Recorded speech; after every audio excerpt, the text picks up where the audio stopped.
5 arcos faringios, pero se enumeran del 1 al 6 porque el quinto arco faríngeo involuciona. Se hace en sentido cráneo-caudal, o sea, desde la cabeza hasta la parte inferior de la región cervical, y son 1, 2, 3, 4 y 6, porque el quinto arco faríngeo involuciona. Los seres humanos no tenemos derivados del quinto arco faríngeo. Y esto es pregunta en un examen. ¿Cuál es el arco faríngeo que suele involucionar? Es ese.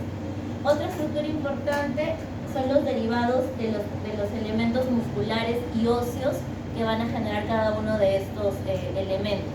Entonces, aquí hay que tener en cuenta 3 cositas. Los arcos faringios, ¿ustedes cuáles son las 3 capas que se forman después de la gastrulación? ¿De acuerdo? El mesodermo, Endodermo y ectodermo. el mesodermo, y van a ser un conjunto de arcos y va a ser enumerado del 1, 2, 3, 4 y 6. No hay quinto arco faríngeo. Ahora, en relación a la parte interna, a la parte externa, más externo está el endodermo o el ectodermo. ¿Qué es más externo? ¿El ectodermo o el endodermo? El ectodermo, listo. Y el ectodermo va a formar en relación a estos arcos faringios lo que son los surcos o las hendiduras. Si yo tengo 5 arcos faringios, voy a tener entre esos espacios 4 hendiduras y van a ser formadas de ectodermo. Esas son las hendiduras.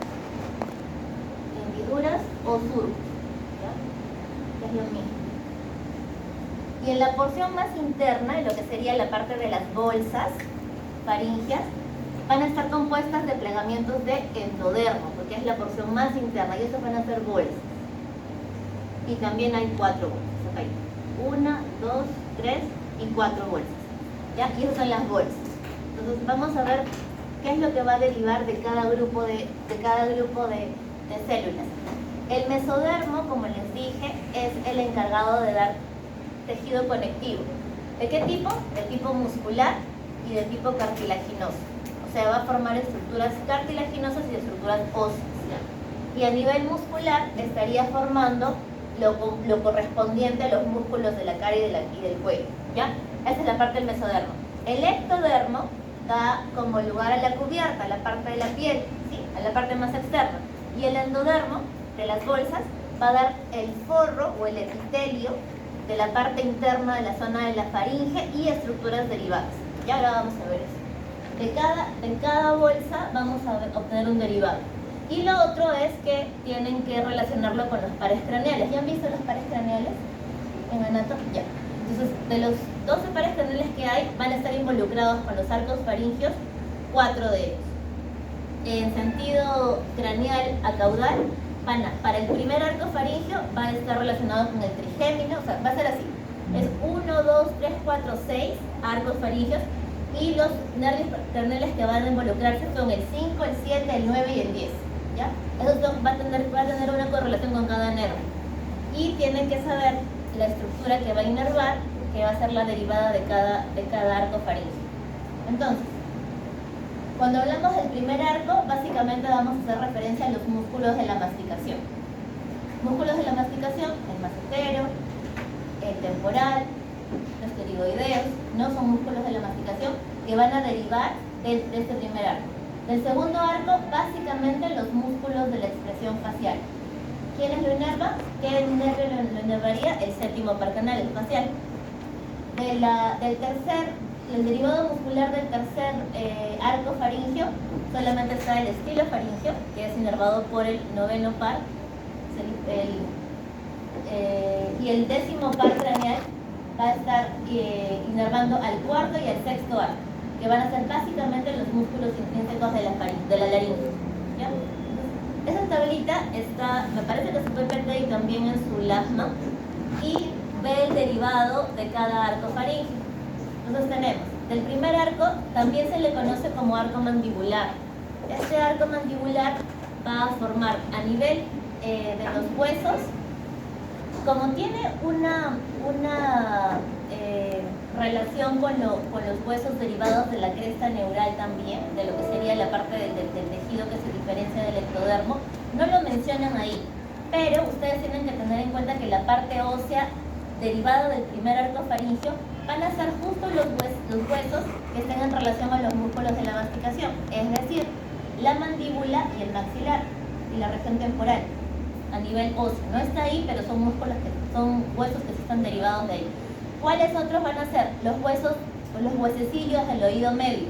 ¿Cuáles son los huesecillos del oído medio? De afuera hacia adentro está el yunque, el martillo y más adentro el estribo.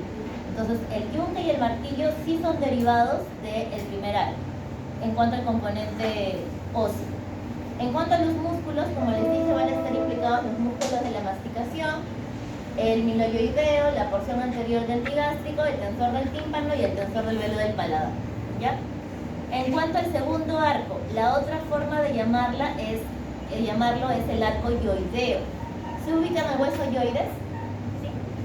Ven que tiene como, el yoides tiene como un cuerpecito acá, tiene como unas astas menores y unas astas mayores, están hacia acá, hacia atrás. La porción superior del cuerpo del yoides y las astas menores son derivados del segundo arco. Y la porción inferior con las astas mayores son derivados del tercer arco. Eso es todo lo de huesos que producen entre el segundo y el tercer arco faríngeo. Luego, a nivel de la parte muscular, como les dije, el segundo arco va a producir los músculos de la expresión facial, o sea, el músculo frontal, el corrugador de la ceja, los auriculares de los ojos, auricular de los labios, esos músculos de la expresión facial, ¿no? Que también van a ser inervados por el par craneal 7. También el estapedio, el estiloideo, la porción posterior del digástrico también. Para el tercer arco faríngeo, en la parte ósea, como les dije, la parte superior del cuerpo y las astas menores del dioides, así como el tercer huesecillo del oído medio, que sería el más interno, el estribo. Lo genera el segundo arco faríngeo.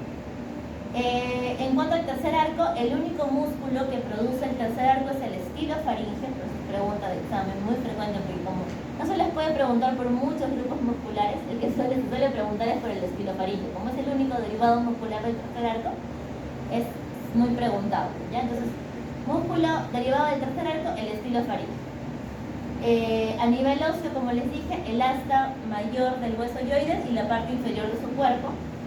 Y básicamente eso, nada más, no hay mayor derivado del tercer arco. Luego vamos a ver la implicancia en la lengua. Y el par craneal de este arco es el glosofaríngeo. Y para hablar del cuarto y el sexto arcos, ambos van a como que hacer un equipo para trabajar a nivel de la laringe. Entre los dos van a formar a nivel cartilaginoso todos los cartílagos de la laringe. Derivados de ambos arcos van a ser el tiroides, el cricoides, el aritenoides, el corniculado y el cuneiforme. Y a nivel muscular van a estar los músculos intrínsecos de la laringe. También vamos a encontrar el elevador del velo del paladar, el constrictor de la faringe, los músculos intrínsecos de la laringe, ya dijimos, y los músculos y la musculatura estriada del esófago. ¿Qué nervio craneal va a inervar los derivados del cuarto y el sexto arco? El vago. Específicamente la rama laringe superior a los derivados del cuarto arco y el laringio recurrente para los derivados del sexto arco. ¿Ya? Entonces, sí, traten de relacionarlo, ¿no? De cráneo caudal, o sea, primero, segundo, tercero, cuarto y sexto arco, estarán inervados respectivamente por el quinto, el séptimo, el noveno y el décimo par craneal. ¿Ya? Esa es la secuencia. Entonces, ¿hay que memorizar eso? Sí. Tienen que saber. Esa tablita es como que el resumen, ¿no? Y traten de organizar sus ideas porque es parte del recuento anatómico de los derivados de los arcos faríngeos. Son los más importantes. ¿Ya? Ahora, cuando hablábamos de bolsas faringeas, las bolsas faringeas eran los elementos internos. La parte interna que era básicamente el revestimiento endodérmico. ¿Cuántas bolsas faringeas hay? 4 bolsas faringeas. La primera va a dar lugar al revestimiento de la cavidad timpánica y a la famosa trompa de Eustaquio, o trompa faringotimpánica. La segunda bolsa va a dar lugar a la amígdala palatina, casi exclusivamente. La tercera bolsa, si seguiríamos el orden, vamos a ver que la tercera y la cuarta bolsa van a derivar las paratiroideas. Lo lógico sería que la tercera haga las paratiroideas superiores y la cuarta las inferiores, pero no, ahí es al revés. La tercera bolsa va a tener a las paratiroideas inferiores y al timo. ¿El timo dónde está ubicado? ¿En el cuello? No. En el tórax, exacto, está a nivel torácico, pero su nacimiento es cervical. Experimenta un descenso hacia su ubicación torácica. Por eso es que al momento de descender el timo también se lleva consigo las paratiroideas y las vuelve paratiroideas inferiores. ¿Ya? Tenemos 4 paratiroideas que están en relación a los lóbulos de la tiroides. Las paratiroideas inferiores y el timo entonces son de la tercera bolsa. Y saben que y el timo como estructura es una estructura que involuciona pasada la pubertad. No es una estructura solo importante durante la infancia hasta la pubertad. Y luego la cuarta bolsa va a generar como derivado a las paratiroideas superiores y al cuerpo último braquial. El cuerpo último braquial tiene la característica de generar a las células parafoliculares o las células tipo C, que son las que secretan calcitonina. ¿Ya? Entonces, estos dos elementos son importantes como derivados de las bolsas parenquimales. Y listo, tenemos acá. Entonces, esos son los arcos. La zona que vemos aquí como bolsitas sería la parte externa, la zona que está entre las bolsitas son las hendiduras. Internamente se ve el revestimiento endodérmico y en general esos serían los arcos faríngicos. El sexto no se logra identificar bien porque se fusiona y se pone más posterior debajo del cuarto arco faríngeo. Y vemos que se disponen de esa manera desde la cuarta semana. Entonces, así como tiene una estructura nerviosa, cada arco faríngeo tiene su propio nervio craneal, también va a tener su propio arco aórtico. Los arcos aórticos, que son estructuras dobles que se van a fusionar, salen del tronco arterioso, que es la estructura común del corazón primitivo, sale del tronco arterioso y va a emitir 5 ramitas. Una ramita para cada arco faríngeo, ¿sí? Que va a tener primera, segunda, tercera, cuarta y sexta ramita de los arcos aórticos que se van a unir a la aorta dorsal. Estos van a generar irrigación para las estructuras derivadas de los arcos faríngicos. ¿Ya? Entonces tendremos que ese esquemita como que, algo así les intenté hacer. La estructura rosada es todo el derivado del mesodermo. Lo rosado es el derivado del mesodermo y tiene tejido conectivo. Aquí encontraremos entonces un derivado cartilaginoso, un componente muscular y un componente vascular, así como también el acompañamiento del nervio que es propio de cada arco. Aquí tendremos el primero, el segundo, el tercero, el cuarto y por acá está el sexto arco faríngeo. El revestimiento externo es tejido ectodérmico. Estas que están aquí donde está mi puntero sería la primera hendidura, segunda hendidura, tercera hendidura y la cuarta hendidura que no se nota. Ya son las hendiduras faríngeas. Y el lado amarillo, donde está el puntero en el lado amarillo, sería el revestimiento endodérmico que representa las bolsas. Esta sería la primera bolsa, la segunda bolsa, este revestimiento de aquí, la tercera y la cuarta bolsa. ¿Sí? Son bolsas faríngeas internamente, son revestimientos de endodermo. Entonces, si quieren hacer una equivalencia, las bolsas son derivados endodérmicos, el arco del mesodermo y las hendiduras del ectodermo. Entonces, vamos a ver que los arcos faríneos, un arco faríngeo típico va a tener 4 elementos, como les dije. Va a tener una arteria, la arteria del arco faríngeo que deriva del arco aórtico, tiene su propia arteria, tiene su propio elemento nervioso que va a derivar de los pares craneales. Este elemento nervioso va a tener actividad motora, sensitiva y sensorial. ¿Será lo mismo sensitivo que sensorial? ¿Será lo mismo? ¿A nivel nervioso? ¿Sí? ¿No? No. ¿No? ¿Por qué? Sí, ¿por qué? Sensitivo. siente? Lo sensitivo, o sea, a nivel de la sensación del tacto, de la presión, de la temperatura, eso es sensitivo. Y lo sensorial es lo relacionado con los órganos de los sentidos. Es decir, por ejemplo, el gusto, las células que identifican los receptores de la visión, los receptores del tacto, ese tipo de actividad sensorial es la que define a los sentidos. Entonces, cuando hablamos de la inervación sensorial, en el caso de, por ejemplo, la lengua, tiene una inervación sensorial, o sea, para las papilas gustativas, y una inervación sensitiva que, por ejemplo, puede identificar que se quemó la lengua. Y son diferentes ramas nerviosas. Y la parte motora, que será la rama motora del lado que le corresponde a la lengua. ¿Sí? Entonces, esas tres aferencias nerviosas recibe los pares craneales. También va a tener un componente muscular, como ya les dije, el componente muscular derivado de cada arco, y el componente cartilaginoso, que es el que va a formar la estructura ósea, el esqueleto, que sería propiamente de la parte del... Lo más importante, la generación de la cabeza, ¿sí? Los músculos de la cabeza, de la cara. Aquí está, tenemos componente cartilaginoso, componente muscular, el nervio y la arteria.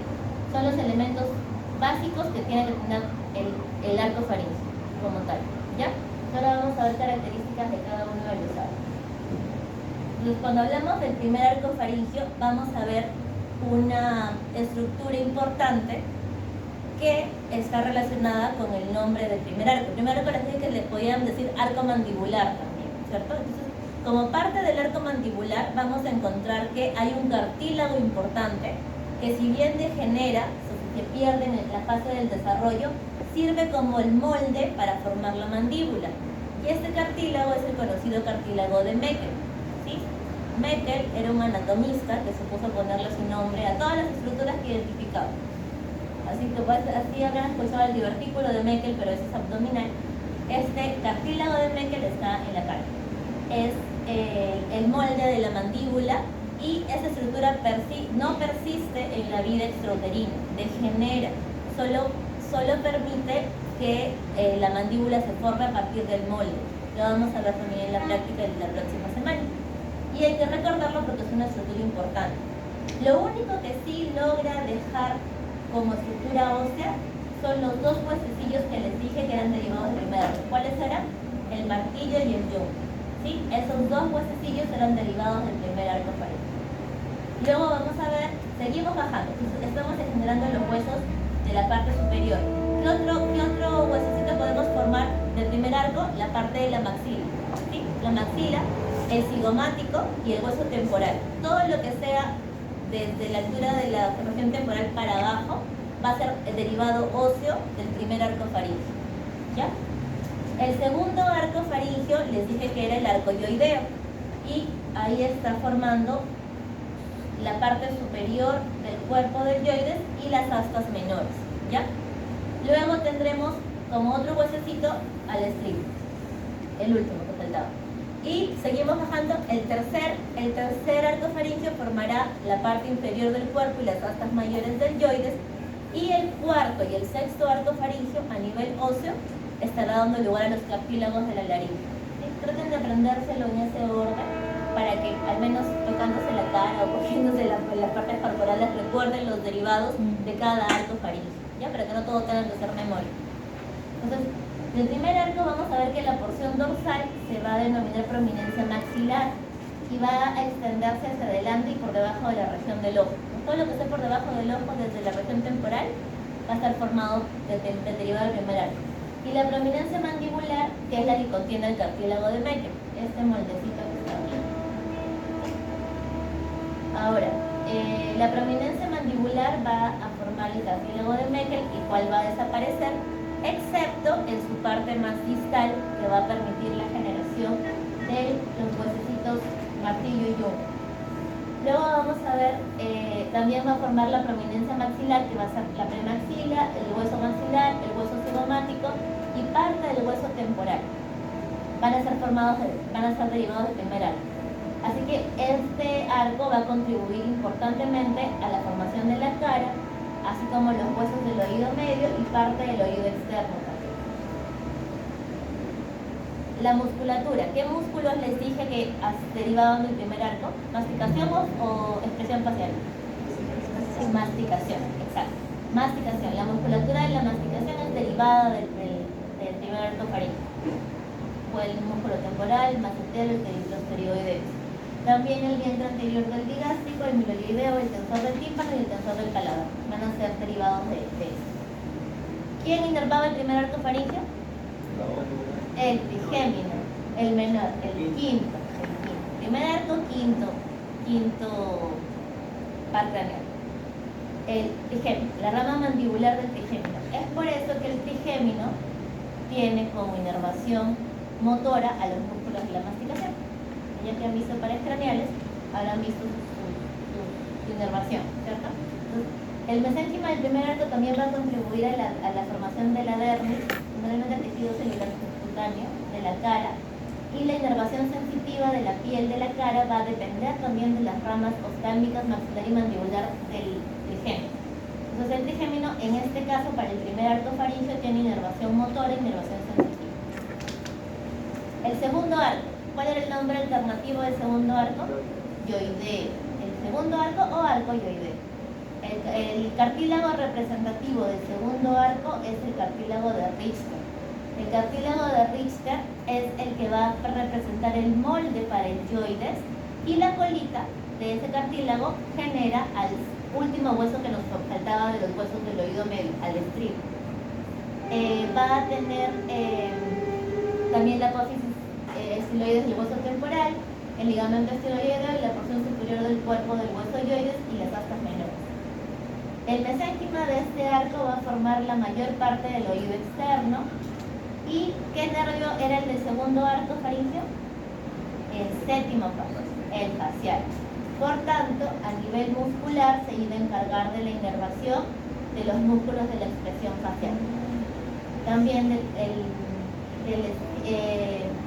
el tensor de los musculitos que van a llegar al oído medio, también del estiloideo, el vientre posterior del digástrico y bueno, las musculaturas como el frontal, el auricular, el corrugador de la ceja, el auricular de los labios, etc.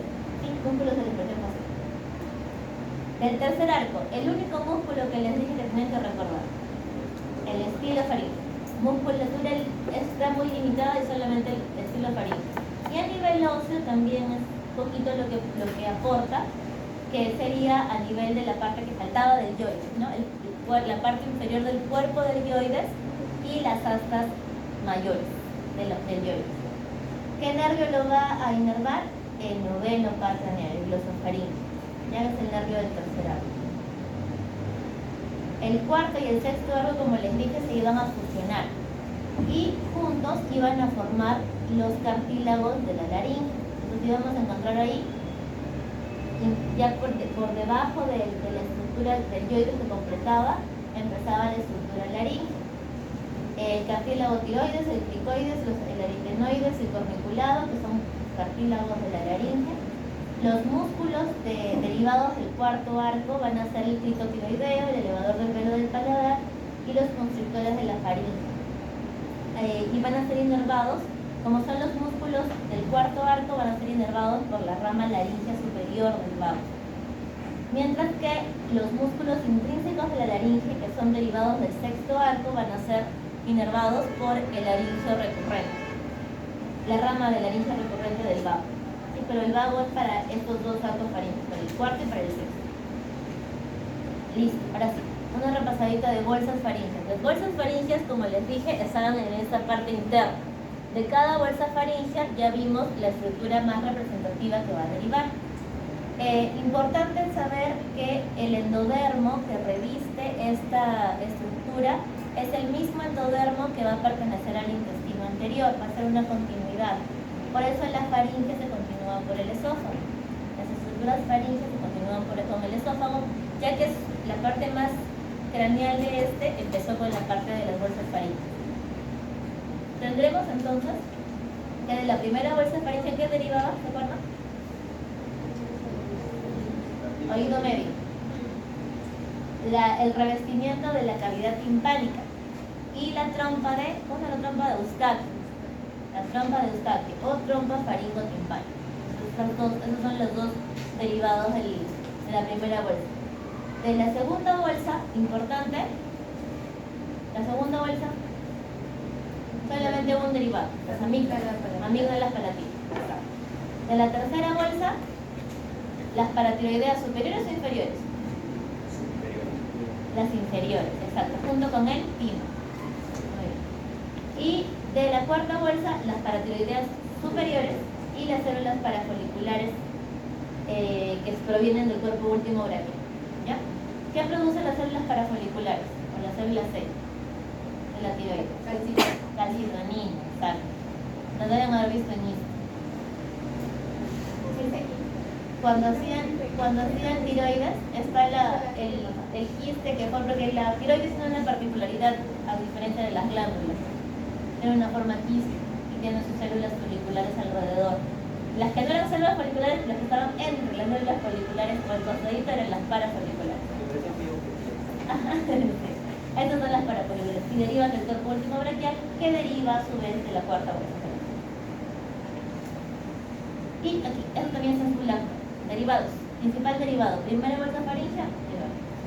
Tienen que conocer a la estructura más representativa de cada bolsa faríngea. Ya, porque son preguntas de examen.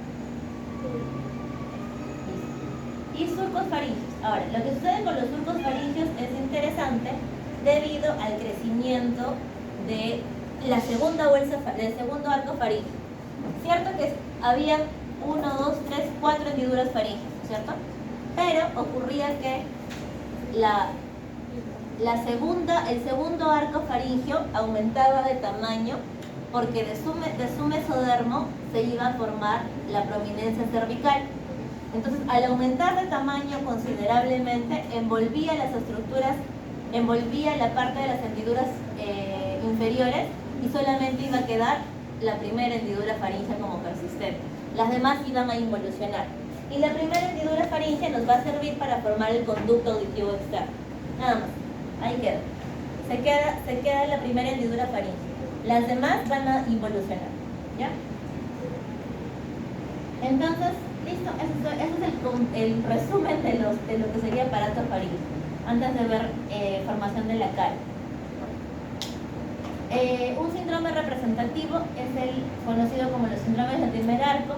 Dentro de los que tienen nombre propio está el Treacher Collins, por ejemplo, que hay una película de un niñito con Treacher Collins que es con Julia Roberts, no sé si la han visto. Sí. Ya, él tiene Treacher Collins.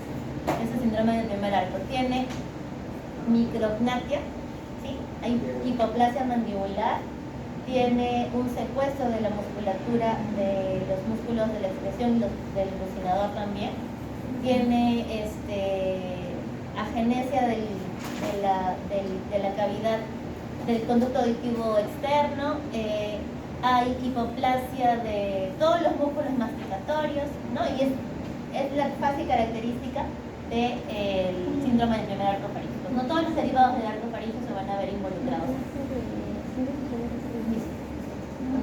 Vamos a ver el desarrollo de la lengua. La lengua va a empezar a desarrollarse en la cuarta semana, al final de la cuarta semana, y van a sufrir varios cambios aproximadamente hasta la sexta semana. Es interesante la lengua porque va a tener contribuciones del mesodermo de los 4 arcos faríngeos. Los 4 arcos faríngeos contribuyen a la formación de la lengua. En su mur tienen unos esquemitas más coloridos. Entonces, si ustedes evalúan en la parte medial de la formación del arco faríngeo, van a ver que cada arco contribuye para la formación de la lengua. En lo que sería el cuerpo de la lengua, la parte más larga, es un derivado del primer arco faríngeo.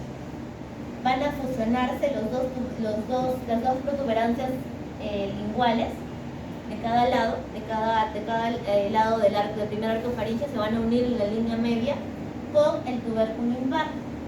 Entonces, si este es un derivado del primer arco faríngeo, ¿qué nervio lo va a inervar? El trigémino. Por eso la lengua, y el trigémino va a tener la responsabilidad de transmitir la sensibilidad de la lengua, ¿sí? A nivel dorsal y ventral.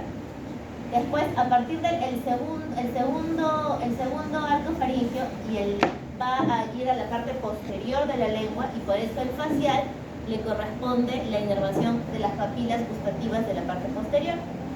Y la parte más pegada hacia la zona de la glotis, ya para llegar a la glotis, está siendo la fusión del tercero y cuarto arco faríngeo. Entonces veremos, ¿no?, cómo van a crecer los tubérculos linguales para poder formar la lengua. Va a migrar el mesodermo del segundo y el tercer arco para que finalmente se fusione y formarían todo lo que es la lengua. Entonces, las estructuras más posteriores, o sea, las derivadas del cuarto arco, van a ir ya adheridas a la zona hipofaríngea, la parte ya del epiglotis. En cuanto a la inervación, entonces, tendremos que las protuberancias linguales, o sea, la parte celestita, que sería acá el derivado del primer arco, van a tener una inervación sensitiva de la rama mandibular del nervio trigémino. La porción posterior o la raíz de la lengua va a ser derivado del segundo, el tercero y ciertas porciones del cuarto arco faríngeo. Y su inervación sensitiva lo hace aquí el glosofaríngeo, lo que sería el del tercer arco. La inervación sensorial, o sea, es decir, las papilas gustativas, se va a separar en los 2 tercios anteriores de la lengua, la cual va a cubrir la rama de la cuerda del tímpano del nervio facial, y el tercio posterior sí lo hace, lo cubre el glosofaríngeo. Ahí se distribuye la parte de la inervación sensorial. Entonces, es la forma en que la lengua entonces es un órgano que va a derivar de los 4 arcos faríngeos, no solo de uno, sino de los 4, de la fusión de los 4. Listo, ahora veamos lo que corresponde al desarrollo de la cara. Entonces, esa cara toda extraña, que parece la de un alien, es el estado más prematuro que tenemos de las estructuras que van a dar lugar a toda la cara. Entonces se dice que en la 4ª semana van a aparecer unas prominencias en la cara que van a permitir los derivados definitivos de lo que sería el rostro. Y las 5 prominencias ustedes las pueden derivar de su propia cara, pues, ¿no? La primera prominencia, la más grande, es la prominencia frontonasal. La prominencia frontonasal. El segundo par de prominencias serían las prominencias, ¿qué estaría aquí, en la parte de arriba? El maxilar.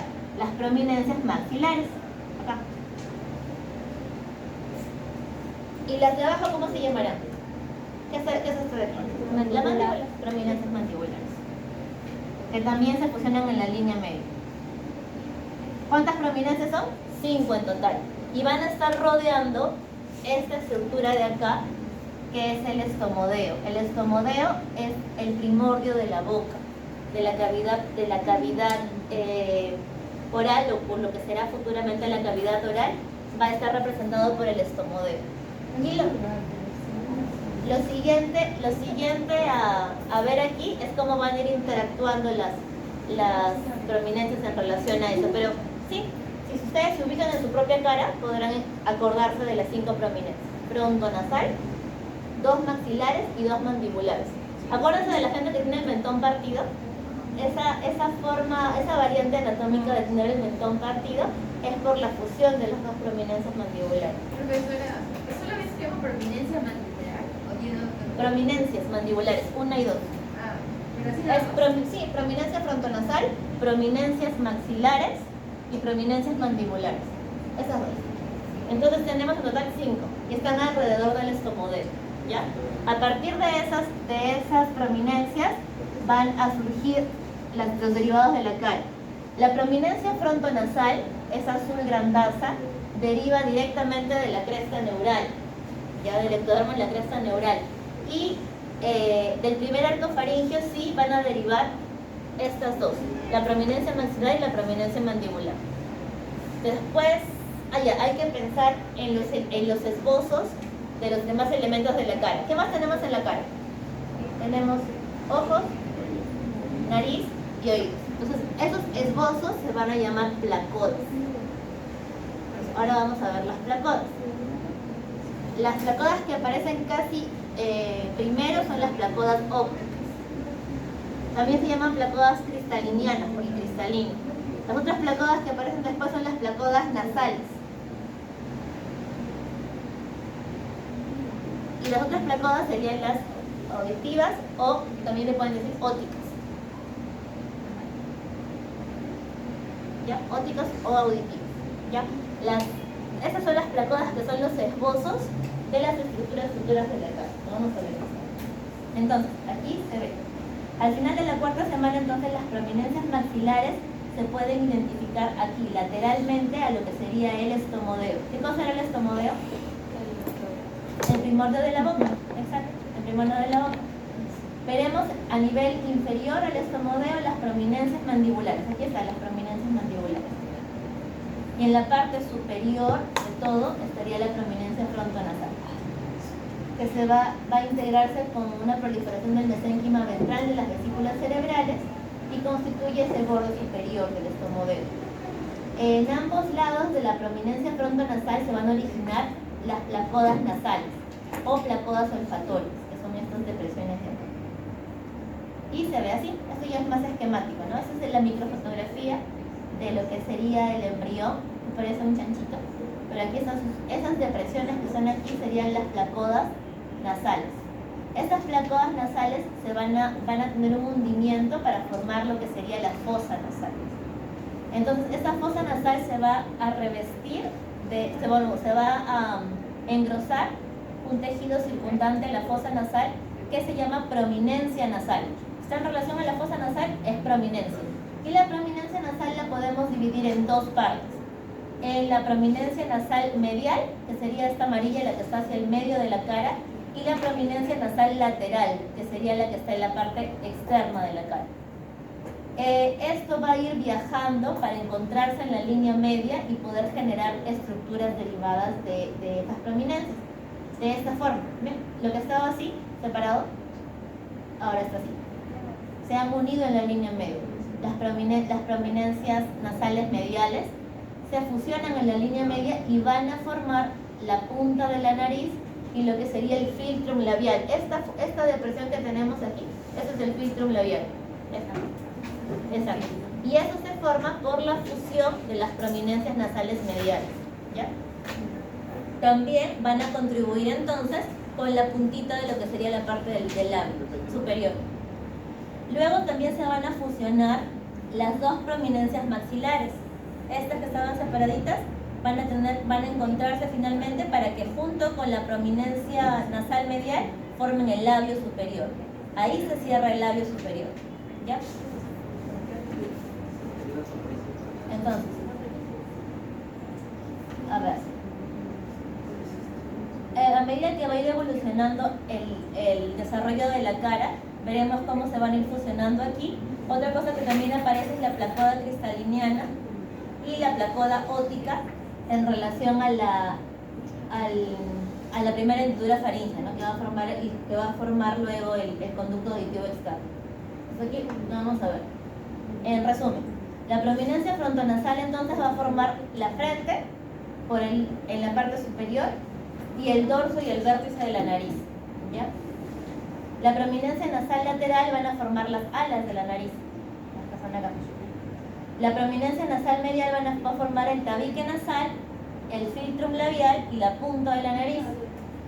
La prominencia maxilar van a formar las regiones altas de la mejilla y el labio superior.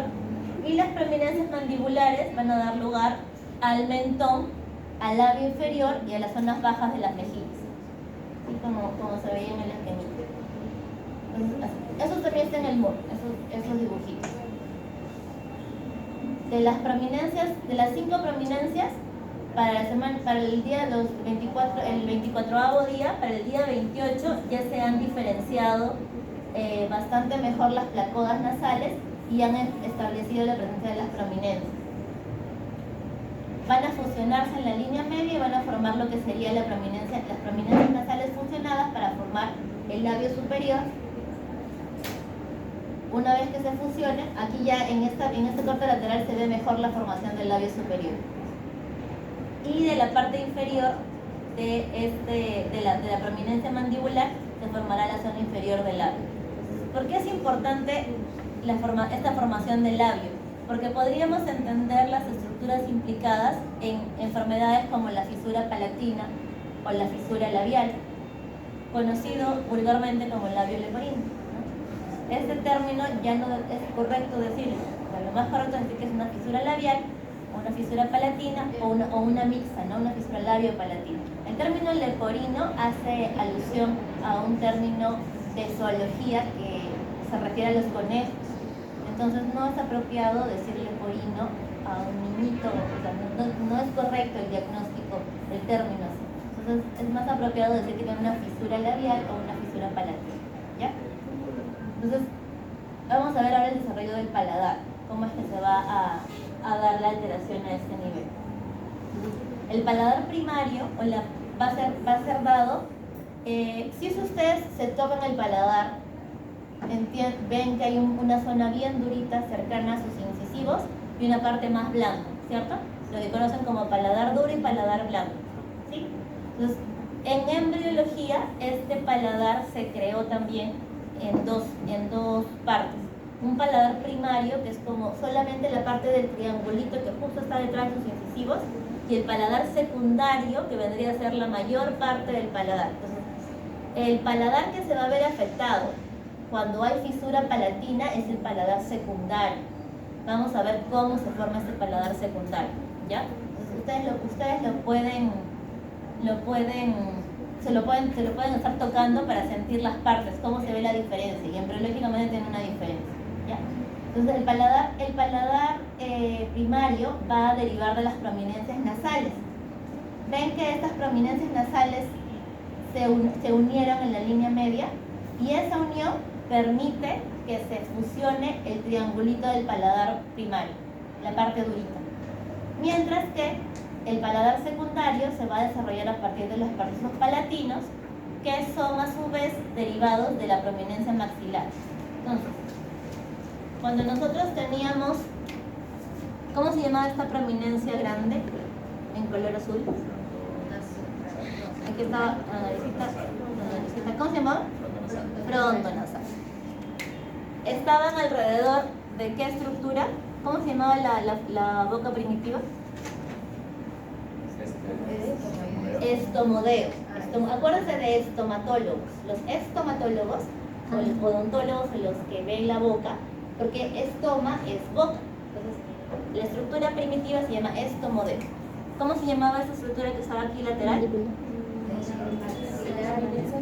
La prominencia maxilar. Y las que estaban abajo, Mandibular. las prominencias mandibulares. Este dibujo lo tienen que hacer al revés y al derecho ustedes, para las 5 prominencias de la boca.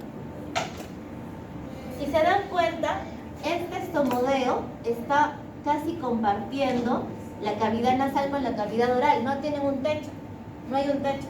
Entonces, el techo de esa cavidad oral se da gracias a la fusión de dos cosas. Entonces, aquí las prominencias maxilares empiezan a tener una excrescencia, ¿sí? Esto se llama proceso palatino. Y este proceso palatino es el que se tiene que chocar en la línea media para poder dividir la cavidad nasal de la cavidad nasal de la cavidad oral. Recién ahí, cuando se fusionan los dos procesos palatinos, se pueden encontrar las diferencias en las cavidades. Y esa falla a ese nivel es la que va a causar la fisura palatina, ¿no? Que es probablemente un caso clínico que veamos en la clase de la próxima semana. ¿Ya? ¿Se entiende? El paladar secundario, entonces, va a derivar de la prominencia palatina, que deriva de las prominencias maxilares, ¿ya? Porque es parte de la división que se hace en el paladar duro. Acá lo vemos.